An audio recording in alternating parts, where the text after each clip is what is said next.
All right, welcome back. As promised, I'm joined now by Brad Wells. I'm so happy to finally catch up with Brad. I was hoping to get him on the show before the end of the year. It just didn't work out that way. But as it turns out, we've got so little to talk about, Brad. Yeah, nothing. Nothing. Nothing going on in the NFL these days. So I want to Nothing. start. Not much. I know it's really crazy. We're going to talk about the craziness that has been the Colts off season, but kind of the big news, I suppose, of the week has been the very weird timing and oddity of Lovie Smith's firing. Yeah. So we're going to talk about that first, and then we're going to talk some playoffs, and then we'll talk about some other things, AFC South, and some other things. And I also want to ask Brad about it's weird to me. There are a lot of GM openings these days, and the Titans today just interviewed Ted Sundquist, a name that you don't hear come up very often. Yeah. Even Ted though Sundquist? I mean, he hasn't been a GM in years. 2008 was the last time, Yeah. and not, Yeah. but I like the guy, and I'm not opposed to it, but it is Yeah. odd. Hmm. It is odd. So let's talk. Let's start with Lovie Smith. That went down. We're recording this on Thursday evening. That Brad and I were going to sit down and chat last night. It didn't happen. So I had to do a fantasy playoff draft. And as soon as we got done and I got set down, I was drinking some wine, some adult beverages while we were doing our draft. And I got sat down. I was sipping the rest of my wine, and it came across my timeline that the Buccaneers there, and it just how it came out. The Buccaneers just announced it out of the Yeah. blue, an Yeah. announcement that they had terminated their relationship with Lovie Smith after only 2 seasons in Tampa Bay. There's not much sense to be made here, but help us try to make some sense of this. I don't know how I can make sense of something that makes no sense. I mean, you know what? I guess the conventional wisdom is that Dirk Cutter, the offensive coordinator there in Tampa Bay, who did a very good job this year working with a rookie quarterback in Jameis Winston. A lot of people felt they seemed to think that he was going to go become the head coach of the Miami Dolphins. Yes. Miami Dolphins, it's not their general manager, but basically the guy running their front office is Tannenbaum. And Tannenbaum used to be the general manager of the New York Jets. He also used to be a player agent Yes, and a coaching agent. And he used to be Dirk Cutter's agent. So the NFL does love its incestuous relationships. Oh, it's a league of relationships, relationship business. I love that term. It's a buzzword for, you know, glad handing and backslapping and all that. So that's what happened there, and I guess Tampa Bay kind of freaked, and they're like, well, we can't lose Cutter. If we have to choose between Lovie Smith and Dirk Cutter, we want to do Dirk Cutter. So they called Lovie Smith, and they wanted to arrange a meeting, and Lovie Smith's not dumb. He knows, well, what meeting do you arrange? And apparently the firing took place over the phone.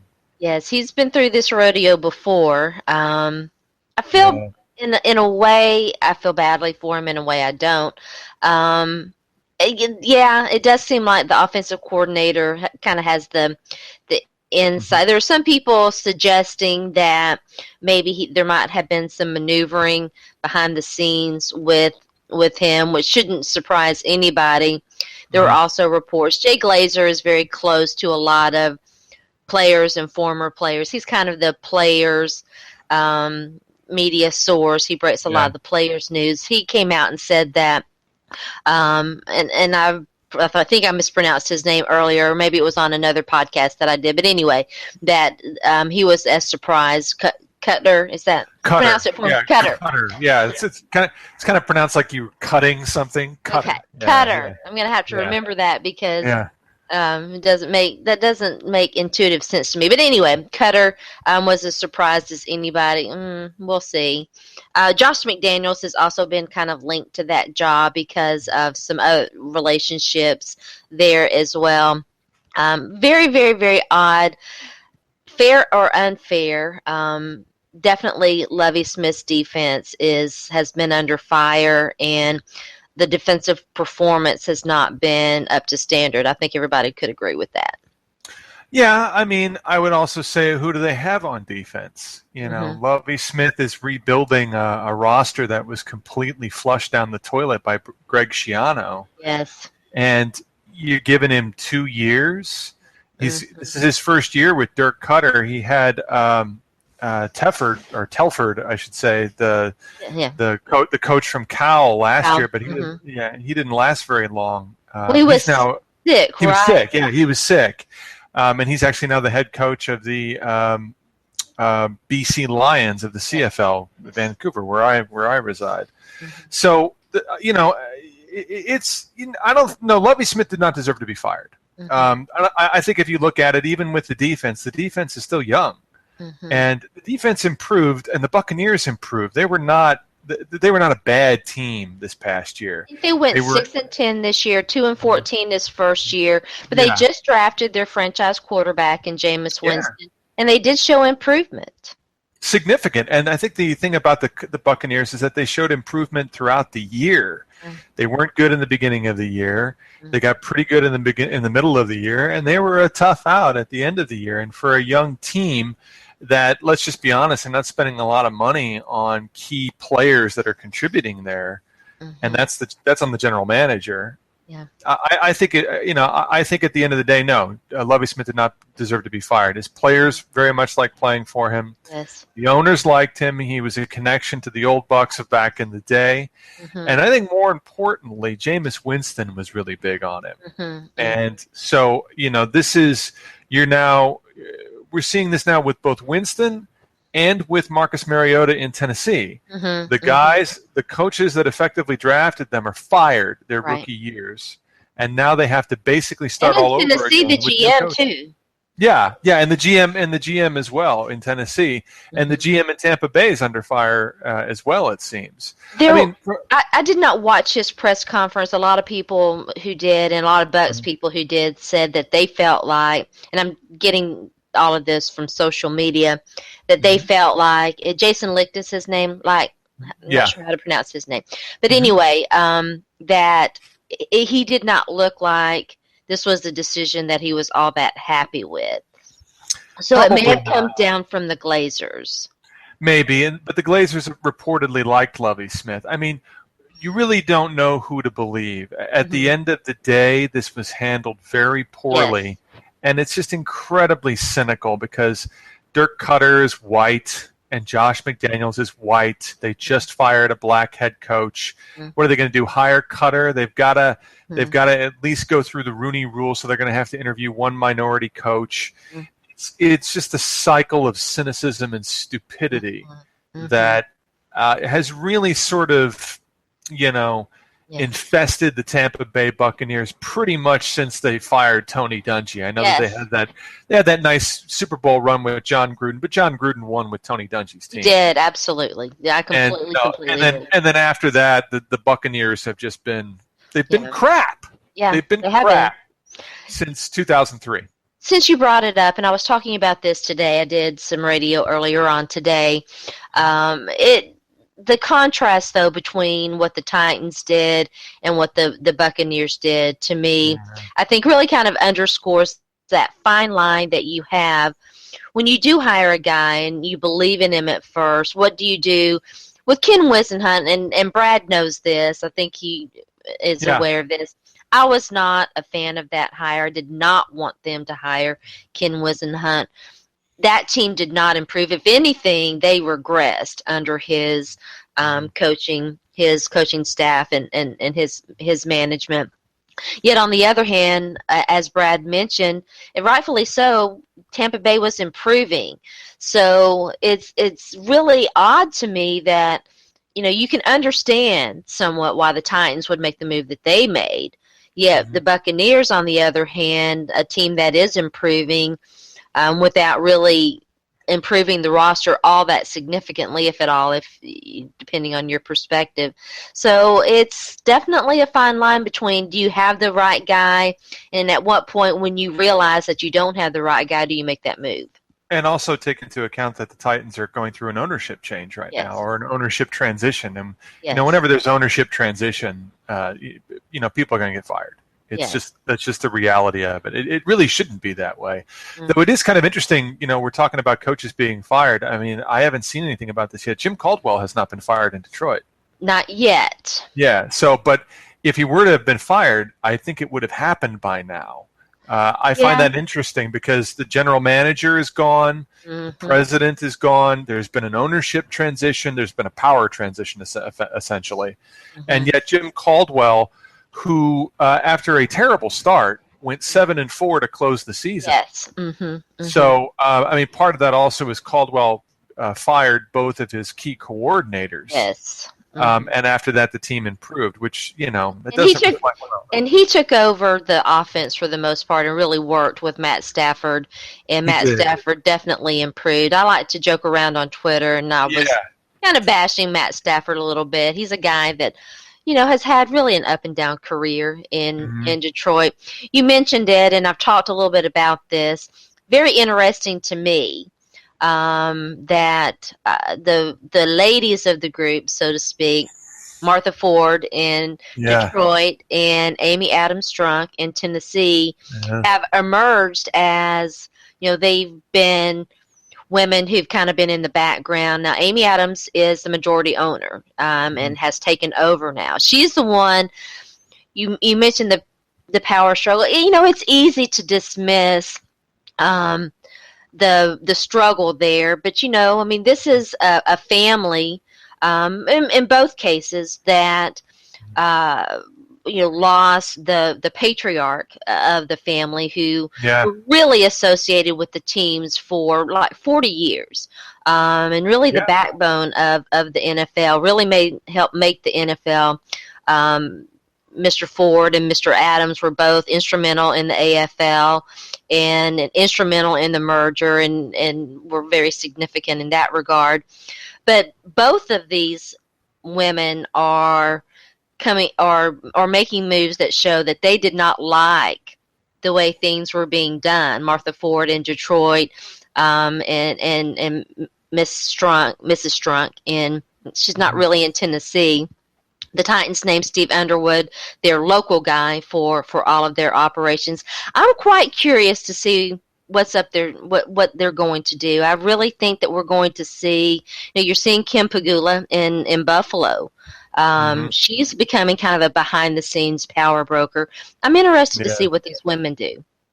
The other one to look into are the three daughters of Jim Irsay.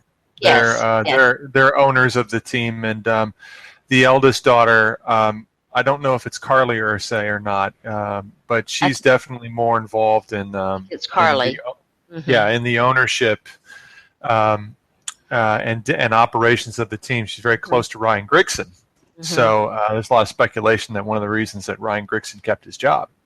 This is a perfect opportunity to segue into that and really into the madness that was the Colts last 2 weeks. Chuck Pagano was gone, and then boom, he's not. Chuck Pagano was gone. He was gone. This is what is so fascinating about the story. Chuck Pagano was fired. He wasn't going to get fired. He was fired, and he knew it. If you saw any of Chuck Pagano's press conferences, Chuck Pagano himself and all of his they were leaking stuff to media like no tomorrow. All the negative stuff about Ryan Grigson being meddling, that all came from Chuck Pagano. Everybody can deny it. Pagano can deny it. It all came from Chuck Pagano's mouth. I bet you serious coin on that. Yes. No, I completely agree. And, and then they emerge Monday with, everything's fine. They're best buds. Just a load of crap. It's so... They're best buds. And then it very quickly... Coach Pagano sacrificed a large part of his coaching staff. Yeah, he basically fired his entire defensive coaching staff. He fired 6 assistant coaches, all of the defensive coaching staff with the exception, I believe, of the linebacker coach. So Greg Minuski, his defensive coordinator that he had handpicked, gone. Defensive line coach, gone. Both secondary coaches, gone. And then a couple of coaches on the offensive side, the tight ends coach and the running backs coach. for the offense, I could actually understand it to a certain degree because Rob Chudzinski now is probably going to be the full-time offensive coordinator, and a lot of the people on that staff were actually holdovers from when Bruce Arians was the offensive coordinator. So now Chudzinski can bring in some people potentially that he's maybe a little more comfortable with. That I can understand. But the reality here that this is what I find funny. There are so many layers of bull crap in this that it's almost like if you try and like make logical sense of it, there's no way to do it. It's like trying to follow a certain presidential campaign right now. If you like see all of the crap that hits you, it's like that. Jim Irsay wanted to keep Pagano and Grigson because of continuity, he said. And then Pagano goes and fires 6 coaches. Well, where's the continuity? It's almost as if you kind of should go with a whole new coaching staff. If you're gonna fire pretty much everybody on defense, why'd you keep Pagano? Because that's the only thing he knows how to do. There's so many things about this that are bad, and you have to wonder if one of the conditions of him keeping his job is, okay, you got to fire the defensive coaches. So that doesn't speak very well of Chuck Pagano, the leader. Really does not. Or Chuck Pagano, the guy who this or that fights for his team, fights for his coaches. This is all just a load of bull. And Chuck Pagano and Ryan Grigson still clearly do not like each other.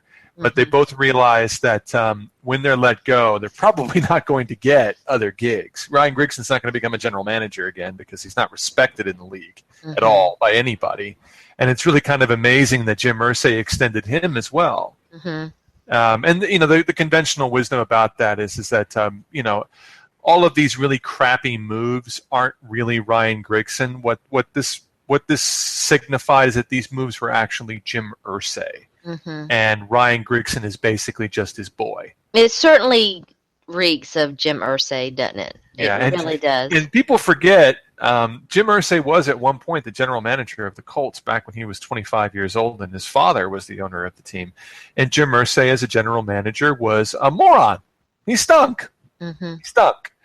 And I think the reality that Colt fans should wrap their minds around now is that Jim Irsay is in charge of the front office. He's in charge of the draft. He's in charge of the free agent signings. And he really hasn't gotten any better since when he was running the team back in the late 80s and early 90s. The difference now from back then is now his quarterback's Andrew Luck. Back then his quarterback was Jeff George. Big significant difference. So, I mean, that's really what it's about. The Colts are a complete mess, and it's part of it's very entertaining to watch. It's very entertaining to watch this train wreck. They say the NFL is the best soap opera in the world. Drama. Speaking of Andrew Luck, obviously the injuries were a big issue this year, but even before the injuries, he did not look the same. There seemed to be. Tell us what you think about that. What was wrong with Andrew Luck? What's been wrong with Andrew Luck this year? Well, I mean, Andrew Luck was hurt all year. He had injuries that the Colts didn't disclose. He had a rib injury that they tried to hide, and they got caught for it. I don't think the NFL is going to do anything about it. I kind of equate that to a little bit of cheating. It's definitely cheating. The Titans got away with it too. I mean, all teams do it, but it's still, come on. The guy's got broken ribs or injured ribs. We can all see it. We can all see that he's not throwing the football accurately. He's in pain. They trotted him out there to beat Denver because Chuck Pagano was going to get fired. We all knew this. He was going to get fired if they lost that Denver game. They were going to fire him over the bye week. They beat Denver. And I think at the end of the day, as long as the Colts beat Peyton Manning in Denver, Jim Irsay's fine. I mean, this is the kind of petty nonsense that Jim Irsay kind of engages in now. He even insulted Bill Polian at the press conference. I mean, it was like, Ryan Grigson surpassed Bill Polian's first years. I mean, quite literally everybody. No one with any brain. No one. It's ridiculous.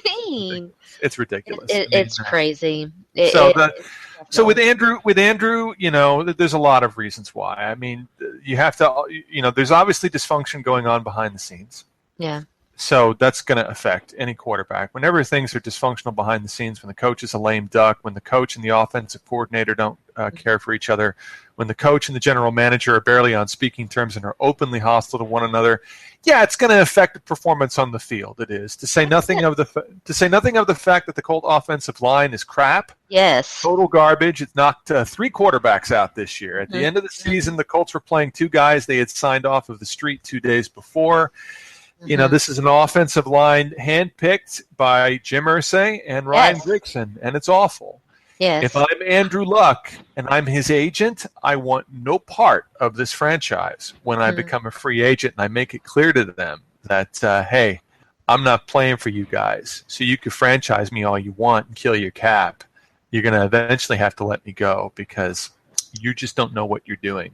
When does that happen again? I don't think Andrew's going to do that.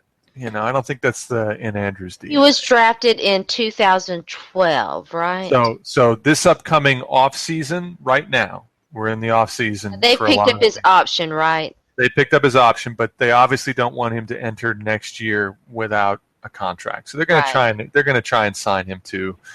He'll be signed to the biggest contract in NFL history. He'll be paid more money than God. And, rightly so, because as we saw this year, I know a lot of people were like, well, the Colts won 8 games and, yada, yada, yada. Watch the Colts play. They stink. They stink. The AFC South stinks. It does. Oh, my gosh. And the teams that the Colts consistently have an easy schedule. They played Atlanta this year, who were pushovers. The 2 teams that really kicked the snot out of them, they're pretty good, are Pittsburgh. New England beat them up pretty badly. The Saints beat them up pretty badly.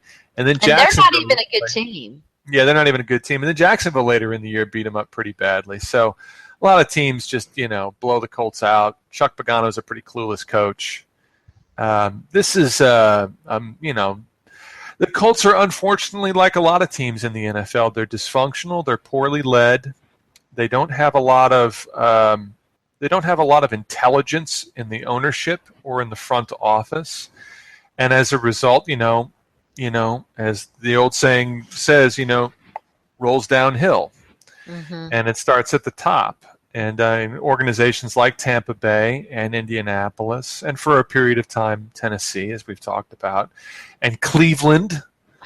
These are the teams that are consistently bad. The Colts are the exception because the Colts lucked into Andrew Luck, and prior to that, into Peyton Manning. When you have a quarterback, it really hides all of the problems that are on your roster. It really does.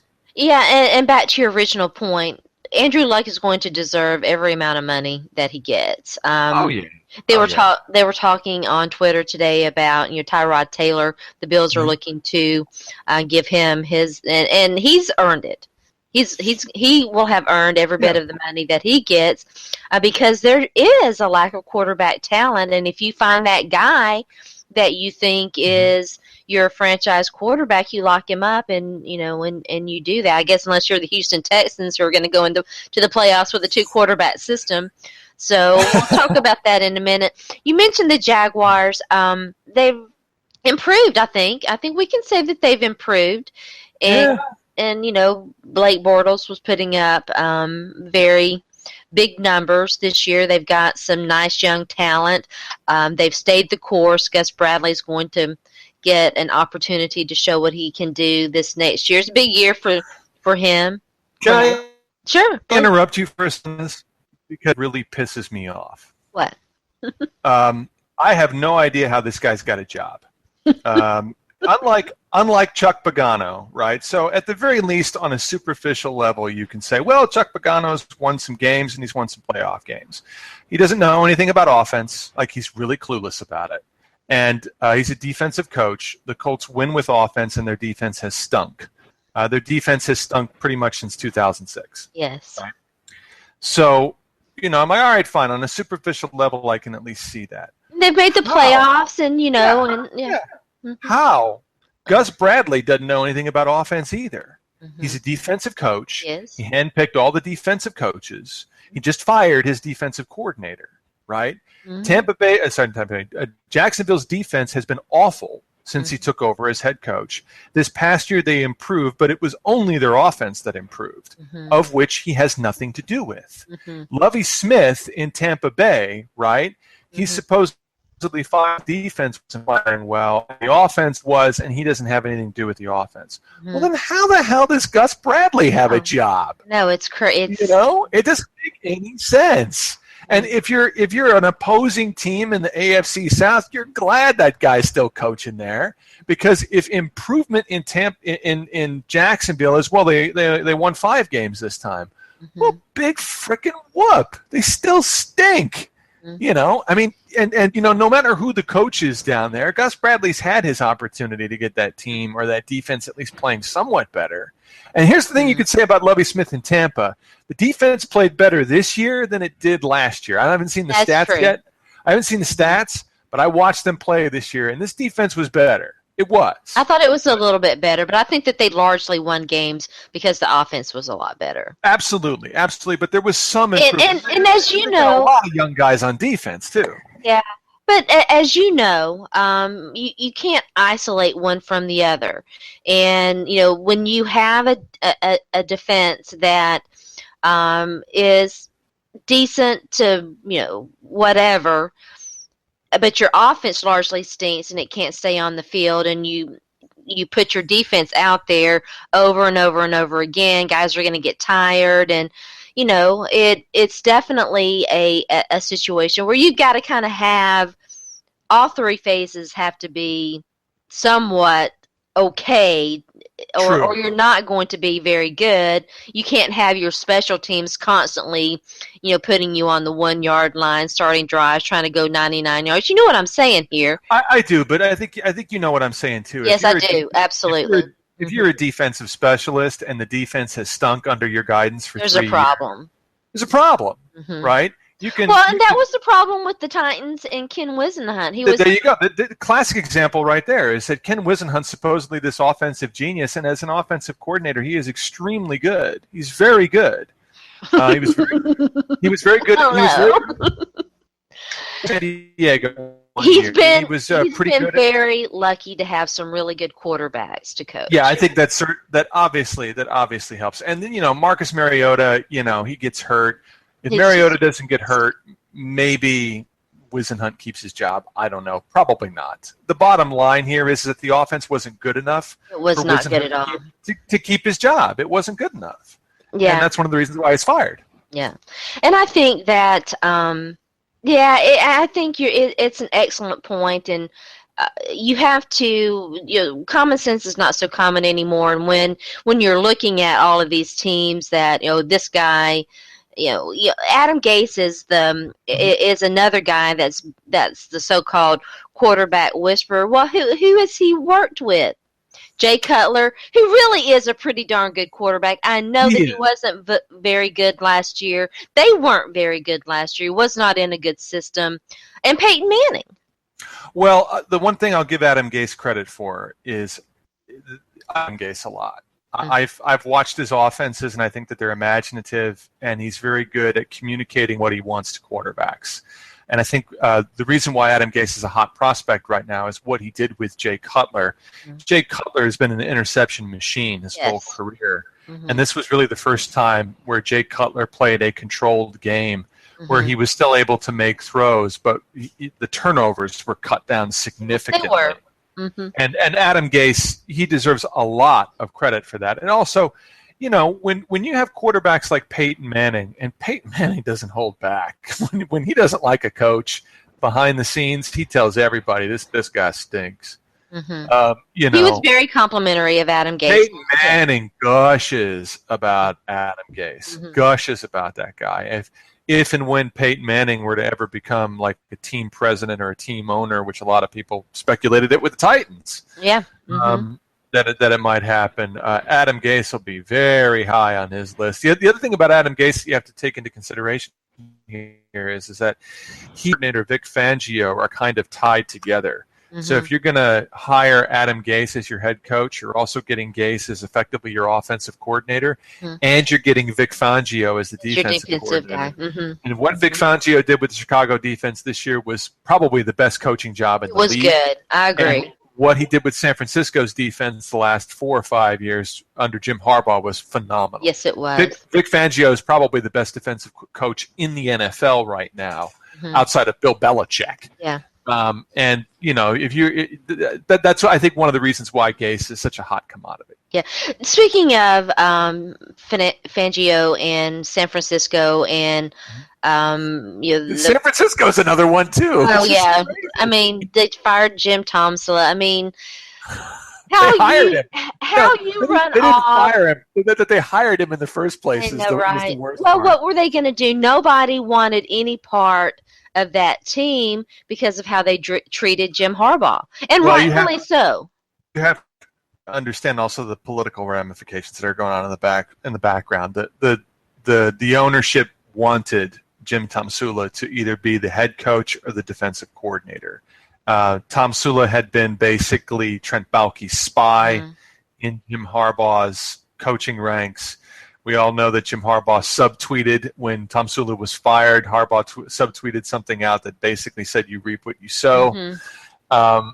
Basically, the speculation was they were going to hire Adam Gase last year, and they said, "We want to hire you," and Gase like, "Great, I want to keep Vic Fangio as a defensive coordinator," and they're like, "No, we want you to promote Jim Tomsula as defensive coordinator," and Adam Gase said, "See you later." Yeah, see you later. And so, now the reality here is that nobody wants to go work for Trent Baalke and for Jed York because they suck. Yeah. I mean, nobody can blame them. They all saw what they did to Jim Harbaugh, and they're like, get out of here with that. And prior to Jim Harbaugh, those two guys were jokes. Yeah. Jokes. Mm-hmm.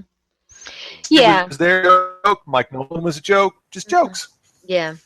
But to what I was gonna say, Fangio was a big name as a potential head coach. Greg Roman was a big name, and Greg Roman came out today and said it's really odd that he, as hot as he was, his name was, he's not even in the and it is very odd that his name isn't even being mentioned. And he did a really good job in Buffalo.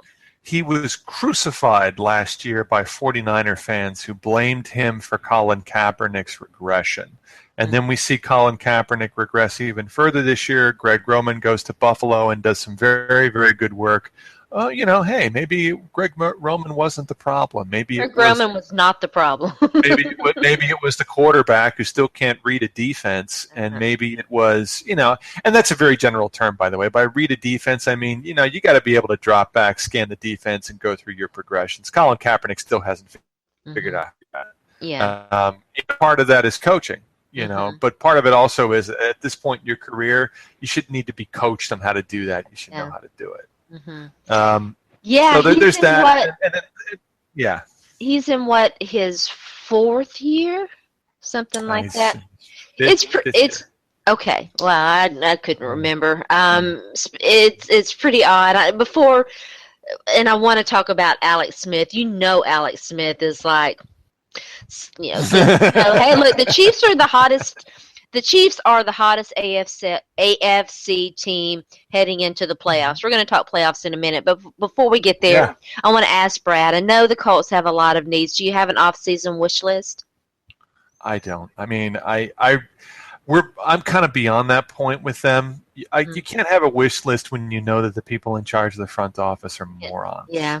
I understand. I completely understand. You're just like, okay, well, we need. Number one, I'm not really a fan of the team anymore. I've kind of stopped being a fan of the team. I'm more of a, sort of a fan of the league now. That's where I am too. I think Brad knows that. Mm-hmm. Yeah, I think you kind of look at it now. You kind of look at the league now, and you try to enjoy the league as best you can, because the league can sometimes depress the hell out of you. Really can. It's been in addition to a lot of some of the things that we've been alluding to, and some of the off the field stuff that we're just not going to get into. For me, the last couple of years, and I'm kind of where Brad is with the Titans. they say hope springs eternal. Amy Adams Strunk is wooing me very hard right now, and she's kind of pulling me back in. I'm very interested to see what she does with the Tennessee Titans. But beyond that, the injuries the past couple of seasons have really taken their toll on me. And when you know what the game does to these guys, beyond their playing career, it does. You're like, how can I support this brutal, brutal sport that makes these guys vegetables toward the end of their very shortened natural lifespan? Well, is it even a natural lifespan? You can't even call it that. No, you really can't. It becomes harder and harder every year, to be honest with you, for me to like really enjoy. Have you seen Concussion yet? No, but I mean, I've seen League of Denial and I've read the book. Yeah. So I mean, the source material. I've read a lot about it. I find it, that once I started getting into that stuff, and then talking to people who had initially reported it, and talking to other people around the NFL media circles who cover it and cover players, and then talking to some players myself, it really changes your perspective. It does. It really does. You really stop becoming a fan of the game, and you start really watching the NFL more, not as an entertainment sport or sport. You're more watching it as if it is a business or or like an entity that's sort of engulfing stuff. So there's a fascination with it that kind of goes beyond sports entertainment now. Yeah, I completely agree. I think the owners know that, which is why they're trying to get as much money out of the league as they possibly can, because at some point that bubble's going to burst. Yeah. And when you say too, how the league responds to the big hype right now. We're going to rip these teams out of their respective cities and move them to Los Angeles. They've got that love affair with what I call Hell A, and the fans that are left with their hearts ripped out are just collateral damage that the league doesn't care about. Yeah, I mean, the one obviously is St. Louis, where the city's actually trying to move forward with keeping the team, but the owner, Stan Kroenke's just he's an asshole. Yeah, he's a prick. I mean, most of these owners are jerks. I mean, on some level, I can understand why San Diego wants to leave San Diego and move to Los Angeles, and I really don't have a lot of sympathy because of the close proximity with San Diego and Los Angeles, the whole Southern California area. Who cares where that team is? I know there's a lot of people loyal to the Chargers for being in San Diego. It's not accurate at all to say, well, they started in Los Angeles. They played 1 year in LA when they first started, and they played 50 years in San Diego. I mean, come on. I say this as somebody who is a fan of Indianapolis, a team that a team that moved from Baltimore to Indianapolis in the middle of the night. But what's ironic about that is that now infamous move is tame compared to money grab. Compared to what these owners are doing now to these cities and to be run into Los Angeles. I mean, Robert Ursay with the Mayflower trucks in the middle of the night, I think at some point you almost respect it. You're just like, well, if you're going to be a jerk about it, be a jerk about it. These guys, Kroenke's just being this, sleazy little thing. He's building this stadium even without NFL approval. There's Joe Buck went on television in St. Louis over the summer and blasted Kroenke. So there's a lot of people in the league don't like him, and the reality here is that he doesn't want to be in St. Louis anymore, which is why I'm kind of hoping that the NFL makes him stay in St. Louis. That would be kind of fun. It's going to be interesting. Let's go ahead and talk about the playoffs. I mentioned the Chiefs. Alex Smith is having a career year. Andy Reid, I think, Brad can feel free always to disagree with me, and I know he doesn't have any qualms about that. I like Andy Reid. He rightfully so, got some criticism for the body of work in Philadelphia. But then when you see what Chip Kelly did there, you're like, well, okay. I mean, Andy Reid did Andy Reid's one of the greatest coaches in Philadelphia Eagle history. I mean, come on. I think any Eagle fan will tell you that. And Chip Kelly is another guy we talked about. I think he got Chip Kelly's general manager for 1 year. He gets 1 year, and you're going to fire him. And, the reason is, well, he didn't relate to his players. What? Bill Belichick relates to his players. Sean Payton relates to his players. It's just nonsense. Yeah. It was a power play. There's a power play in Philadelphia with Howie Roseman. You're mentioning Andy Reid. Howie Roseman's the guy that pushed Andy Reid out of Philadelphia. Yes. So, it's like, if Chip Kelly's going to land somewhere else, maybe he'll land in Tennessee. And I think that'd be a good place for him. Chip Kelly can coach. Fit there. I think that he's a good coach. I do. I think that I think Chip Kelly has trouble. I think a lot of coaches have trouble relating to other people because they're such control freaks and so, and they're so narcissistic and all of that. But anyway, my wish for Tennessee, for the Tennessee Titans, is probably a long shot because I think that he'll have his share of offers and Hugh Jackson. Yes. Yeah, you like Hugh. Hugh's are really good. I mean, Hugh's due. He's due. I mean, he's another guy. He got a raw deal in Oakland. Got a raw deal in Oakland. Amy Trask, who is his former boss in Oakland, has come out on Twitter and said, he got a raw deal in Oakland, and he did a great job there considering. And the reason he lost his job is because there was an ownership transition. Al Davis died, and his son took over. Yes. So, regarding Andy Reid and the Chiefs, I think what they've done in the regular season this year has been great. I had written them off. They started 1-4, and I'm like, well, the Chiefs are gone. Yeah. I think the issue with the Chiefs here is that the Chiefs haven't won a playoff game since Joe Montana was their quarterback in '93. I do not see this Chief team going into Houston and winning a playoff game. I don't see it. I do. I think they will. I do. I think that this is their year. I think that they're going to be. Let's go through. This is why I think they won't. You can tell me why they will. So I think they won't because while I think Alex Smith has played well within himself, when you're ranked in the 20s in offense, that's a problem, especially if you're going into the playoffs. They don't throw the ball downfield. I think you need to be able to do that. I think if you're Houston's defense and you're Romeo Crennel, for all of his faults, can scheme a defense extremely well. This is a guy that schemes defenses that break quarterbacks like Peyton Manning and Tom Brady. And Alex Smith, while I think he's had a very solid and good career, we've seen Alex Smith implode. Though, interestingly enough, in the playoffs, Alex Smith does play well. I was going to just see, that's exactly where I was going. I was going to remind you that against the Indianapolis Colts, 2 years ago, Alex Smith was throwing a beautiful long ball. Their offense was doing extremely well. They lost every single one of their running backs. Their best secondary player, they would have beat the pants off the Colts had they not suffered all of those injuries.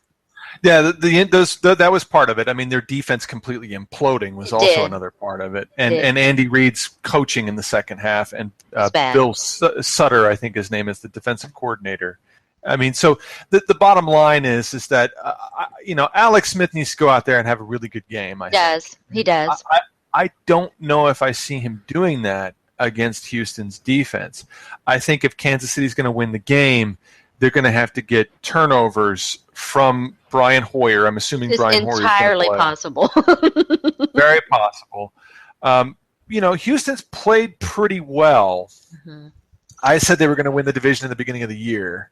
And once, Bill O'Brien finally stopped being a schmuck and got his quarterback situation set, interestingly enough, Ryan Mallett, once he left there and went over to Baltimore, played better in Baltimore than he did in Houston. Mm-hmm. I think that Brandon Weeden plays better in Houston than he did with Dallas. Yeah. I mean, to each his own. To crazy league. I think Kansas City has. Go ahead. Yeah, I just want to say that I think that Houston needs to do that, and I think that they need to limit. I mean, this is very general. When you limit turnovers and create turnovers, you're going to win. Yes. Right? Mm-hmm. I think for Kansas City to win, Alex Smith has to go out there and play a very good game, because I think Houston's defense will take away what Kansas City does very well, which is run the football. I think J.J. Watt is clearly one of the best defensive players in the league. Their linebacking core has been better this year than it has been, but they still have issues on defense. Their defense has not been as good this year as they've got the reputation of, having this really strong, tough defense. Mm-hmm. Warranted, because in years past it has not been as good this year. Mm-hmm. I agree. I think that Alex Smith, I don't want to say he has to win the game. He can't lose the game for them. I'll agree with that. But on the other hand, neither can Brian Hoyer. Between Brian Hoyer and Alex Smith, I'll take Alex Smith every day, any day. I'll agree. I think the advantage for Hoyer is that he's playing at home. And, I need to see Alex Smith go on the road. Okay. And he did it in Indianapolis. So I was going to ask you, I thought that game was in Indianapolis, but I wasn't sure. It was.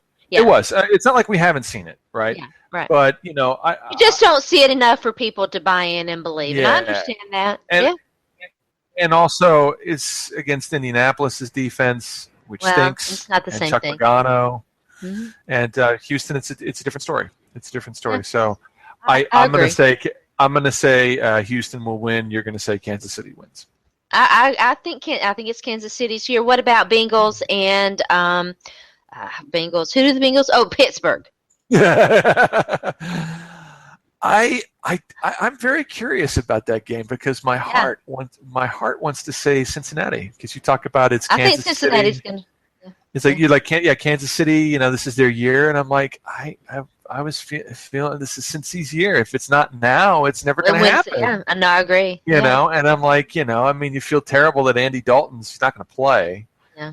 AJ McCarron's going to play, but McCarron hasn't played terrible. Listen, if I'm the biggest Alex Smith defender in the world, which I'm okay with, I'm also probably A.J. McCarron's biggest defender. Mm-hmm. I think that he's gotten unwarranted criticism for being a confident guy who's like, I can do this. You know what? And people are like, what? Well, you know what? Nobody likes confidence in the NFL. They want you to be humble.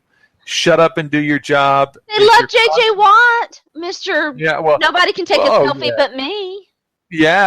I mean, that's the stupid irony of it. I mean, there's a lot of. I mean, the bottom line with it is that here's the thing. 10 years ago, we had Pittsburgh come into Cincinnati, and we all thought Cincinnati was going to win that game.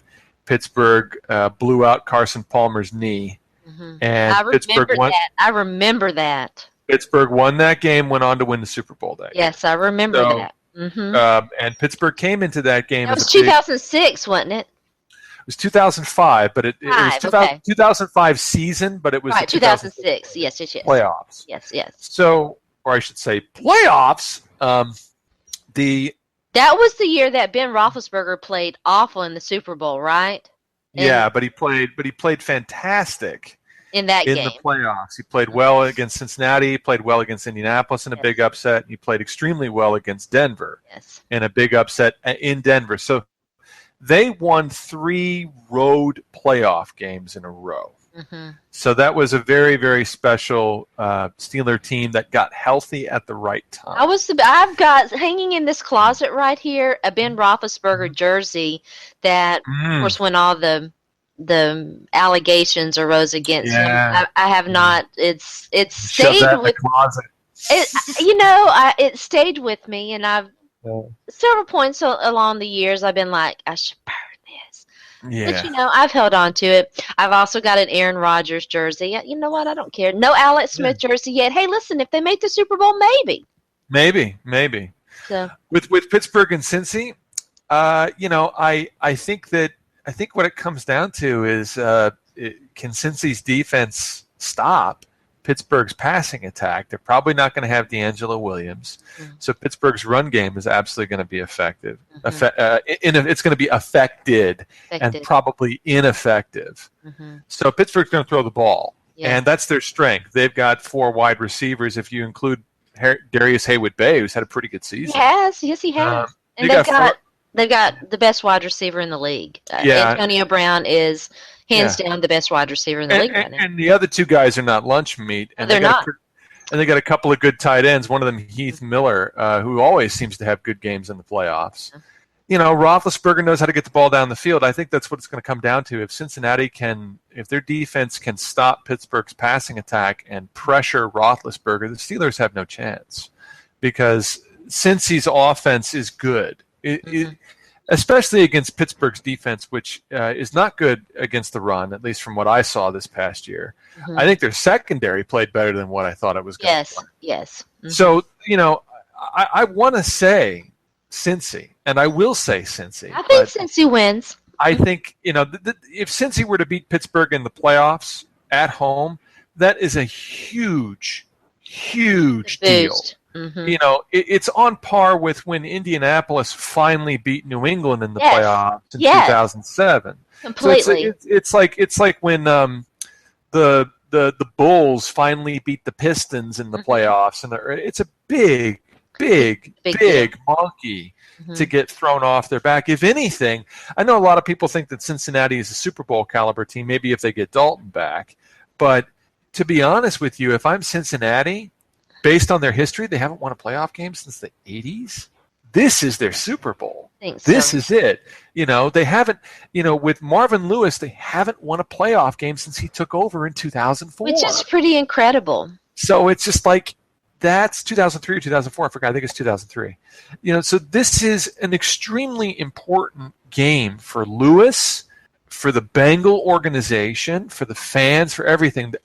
I think that if they're going to beat Pittsburgh, they need to blow them away, blow them out, and make a statement. Because if Pittsburgh kind of hangs around in the game, that's a big, big, big problem. So I'll say Cincinnati, but I'm really not confident about that pick. I think it would be very cool to have Cincinnati and Kansas City get that monkey off their back and face each other in that next round. I think it would be so awesome. On the other side of the equation, we've got Green Bay and Washington. I think Washington's going to beat Green Bay. Green Bay's just not a very good football team this year. Amazing, right? That Washington, who's been kind of bad all year, and Green Bay, didn't they start 5-0?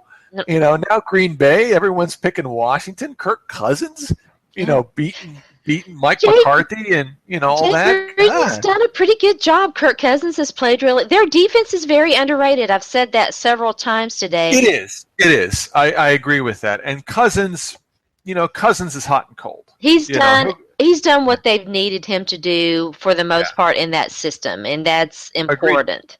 Agreed. And they won the division. So, I mean, it's like, they're in the playoffs. Much, but okay.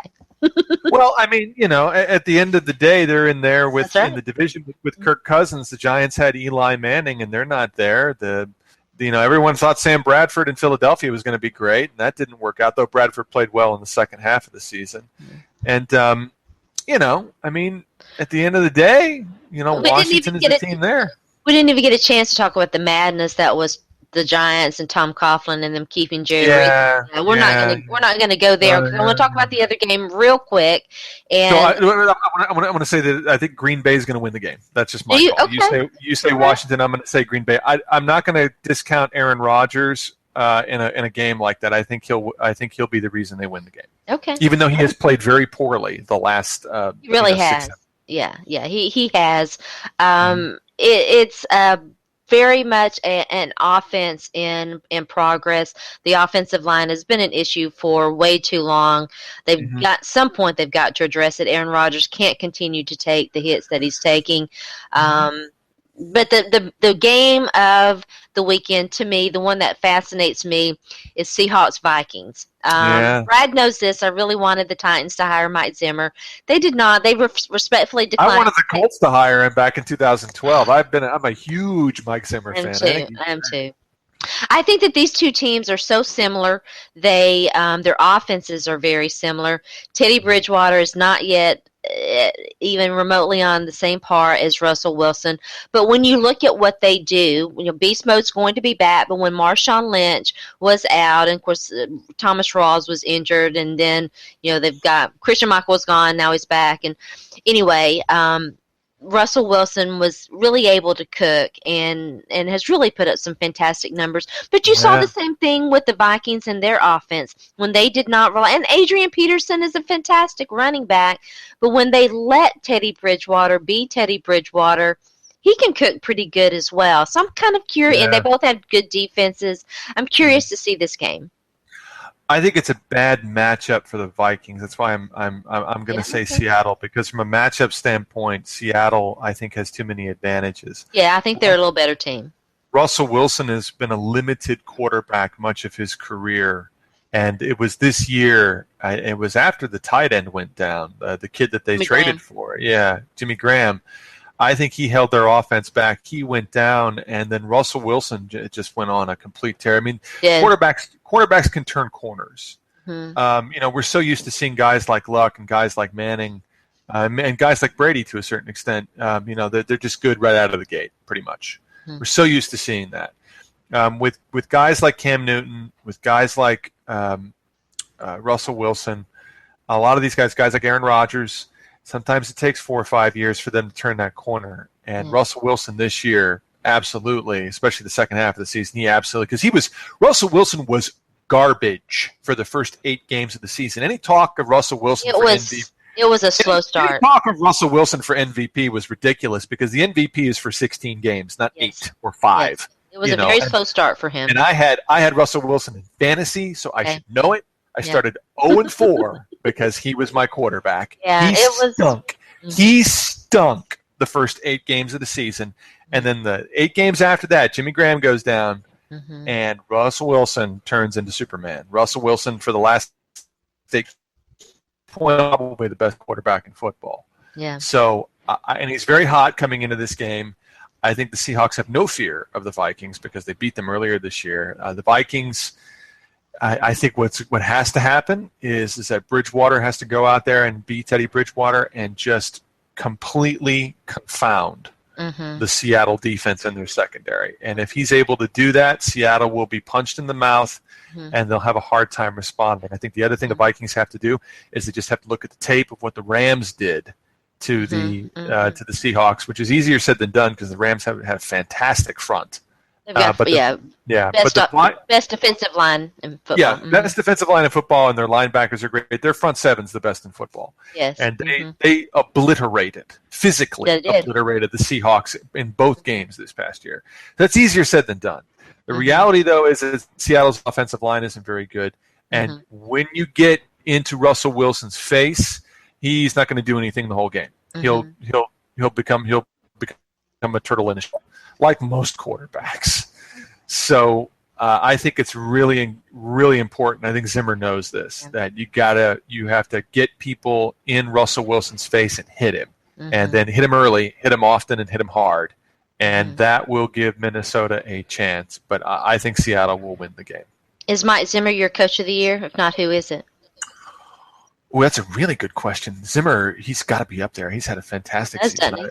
I think it's got to be Ron Rivera, because a lot of people say that. Well, when you start 13, 14, and 0, oh man, you're coach of the year, and I don't think a lot with a team that everybody was saying was going to regress and not do very well. They lost their best receiver in the early part of the season, so I think Ron Rivera deserves it. I think that there's a good example of a coach that. For all of his warts, Ron Rivera has always had that Carolina defense playing pretty well. I like Ron Rivera. I like Ron Rivera. Even when he was under fire, they're like, well, Cam Newton's not developing under him. And I would always be like, yeah, but he's a defensive coach. And I think that was a little bit more, there was some tension between Mike Shula and Cam Newton. They were not communicating very well. And there was a point where they sat down and worked out their differences. You see this a lot. Ben Roethlisberger is infamous for it. He's struggled with, with his offensive coordinators. Mike Shula's a name that is kind of floating around out there for head coaching candidates. Yeah, I mean, at the end of the day, you could give it to Zimmer. You could give it to Arians again. What Arians has done in Arizona. There's another guy he's passed over for years and years. Finally did some, finally got his chance and has made the Cardinals one of the premier teams in football. I think that Rivera is going to win it. He absolutely deserves it. At the end of the day, I don't think there's anybody in the AFC that really. I think a guy who deserves some recognition as an assistant coach is Phillips, Wade Phillips. Yes. I think what Wade Phillips did with Denver's defense this year, Denver's defense, under Jack Del Rio, who I don't particularly care for as a coach, their defense was good. It was good. It was very talented, but it wouldn't go out there and dominate. With Wade Phillips, that defense went out there and dominated opponents. The Green Bay Packers have not been the same since Denver beat them up. And I think, it was announced today that Peyton Manning is going to be the quarterback for Denver in the second round. There's a sentimental part of me that there'd be a fantastic story if Denver were to get to the AFC Championship game and play New England. And that we might have Manning Brady and Manning Belichick for one last time. One last dance. And it would be ironic in many ways if Peyton Manning were to win a Super Bowl with Denver under these conditions, where he's essentially the quote game manager that Tom Brady was for the first 3 Super Bowls that Tom Brady won. I agree. I'm getting choked up just or the game manager role for the first Super Bowl that Ben Roethlisberger won. So there's a sentimental part of that. If you're a football fan, it's kind of neat to see. I'm 39, and it's kind of neat to see a 39-year-old guy fight his way back to keep his job. I'm not even going to ask you about the allegations there. I think it would be a great story too, but what we're going to hear. The HGH stuff? What we're going to hear if that happens. It's going to be HGH, Deflategate, and it's going to be all kinds of craziness. I've kept you too long, but before I let you get out of here, Super Bowl prediction? Denver, Arizona. I'll just, those are the 2 teams that popped into my head, and I would very much like to see both those 2 teams. Would you? But what it'll end up being, it'll be like New England and Seattle again, or some nonsense like that. Yeah, right. It'll be a repeat. Yeah, right. It probably will be. Brad, thanks so much for joining me. Tell everybody out there where they can find you. They can find me at Brad Wells NFL. I almost wrote something on Stampede Blue that was going to be published. It was sort of a good. I talked to Josh about it. Josh Wilson, who's the editor. Wish you would. Well, it was going to be a goodbye post to Chuck Pagano, and then they didn't fire. I miss your writing. I do. Josh was just like, I guess we can't publish it. And I'm like, I'm not writing anymore. Josh is a great guy. Yeah, he's a really good guy. You should have him on. I should. I will. All right. Yeah. Thanks. Good night. Good night. Take care.